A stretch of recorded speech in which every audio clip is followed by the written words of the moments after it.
Hello जी। आज की class में हम ए सिमिलैरिटी देखने वाले हैं। ये एक कोरोलरी है। ये कहता क्या है कि यदि दो ट्रायंगल में दो एंगल रेस्पेक्टिवली दोनों के बराबर हों तो वो दोनों ट्रायंगल आपस में सिमिलर होते हैं। ये कोरोलरी ए सिमिलैरिटी थ्योरम पर बेस्ड है। तो जैसे देखिए यहाँ पर अगर हम ट्रायंगल ए बी सी और डी ई एफ लें और उनमें एंगल ए और एंगल डी, पहला एंगल बराबर हुआ और दूसरा एंगल बी और एंगल ई बराबर है, तो इतने इन्फॉर्मेशन से ही ये दोनों ट्रायंगल सिमिलर हो जाता है। देखते हैं कैसे। चलिए तब तक बने रहिए वीडियो में, लास्ट तक देखिएगा। अच्छा लगे तो कमेंट भी कीजिएगा। तो चलिए, तो हमारे पास दो ट्रायंगल ए बी सी और डी एफ जिसमें एंगल ए एंगल डी के बराबर है, एंगल बी एंगल ई के बराबर है। हमें प्रूफ क्या करना है, आप जानते हैं थ्योरम के लिए हमें टू प्रूफ लिखना है। उसके बाद हमें क्या करना होता है वही लिखते हैं कि हमें प्रूफ क्या करना है कि ट्रायंगल ए बी सी जो है वो सिमिलर है ट्रायंगल डी ई एफ के। तो इसके लिए हमें कुछ कंस्ट्रक्शन करना पड़ता है तो वो लिखते हैं, लेकिन इसमें कोई कंस्ट्रक्शन है नहीं तो डायरेक्ट प्रूफ की ओर बढ़ते हैं। तो देखिए एक बेसिक चीज़ें हैं angle sum property of triangle, कि किसी भी ट्रायंगल के तीनों एंगल का सम 180 डिग्री होता है, 100 डिग्री। यही तो है ना एंगल सम प्रॉपर्टी। तो उसी को बारी बारी से दोनों ट्रायंगल में यूज करेंगे। तो पहले ट्रायंगल ए बी सी में यूज करते हैं by angle sum property in triangle A B C, by angle sum property क्या हो जाएगा, angle A plus angle B plus angle C is equal to 180 degree. यही तो होता है। और अब देखिए ध्यान से, एंगल ए तो एंगल डी के बराबर दे रखा है, तो यहाँ पर एंगल ए के बदले में मैं एंगल डी रख सकता हूँ, तो रखते हैं। Similarly angle B angle E के बराबर है, तो एंगल बी के बदले में एंगल ई रखते हैं।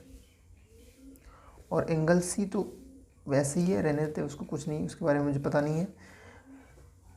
तो फाइनली बराबर बना डी, इक्वेशन 1 बना। यहाँ पर रीजन हम क्या होगा कि एंगल ए जो है वो एंगल डी के बराबर है and angle B is equal to angle E. और ये आया कहाँ से, ये तो हमें दिया हुआ था, गिवन में दे रखा है।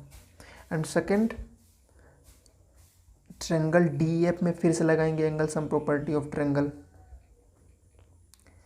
Bye angle sum property.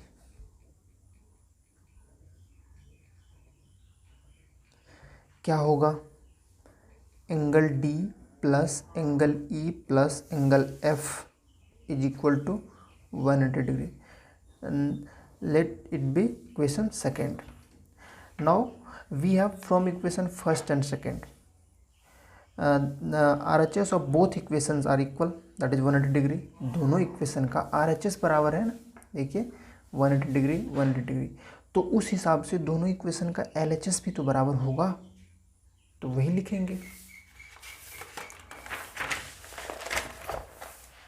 तो लिखेंगे फ्रॉम इक्वेशन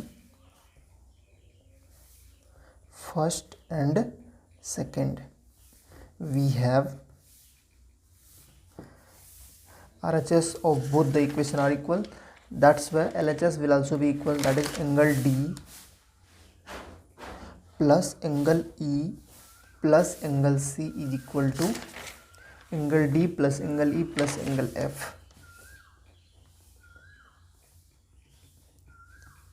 आओ देखिए, दोनों ट्रायंगल में एंगल डी से कैंसिल, दोनों तरफ से एंगल डी से एंगल डी कैंसिल आउट हो जाएगा, एंगल ई से एंगल ई कैंसिल आउट हो जाएगा। बचेगा क्या, angle C is equal to angle F.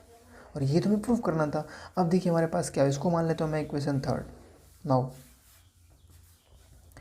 हमने कहाँ तक पहुँचा दिया इस रिजल्ट को, हमें ये दे रखा है एंगल ए एंगल डी के बराबर है, एंगल बी एंगल ई के बराबर है। ये दोनों तो हमें दिया हुआ है।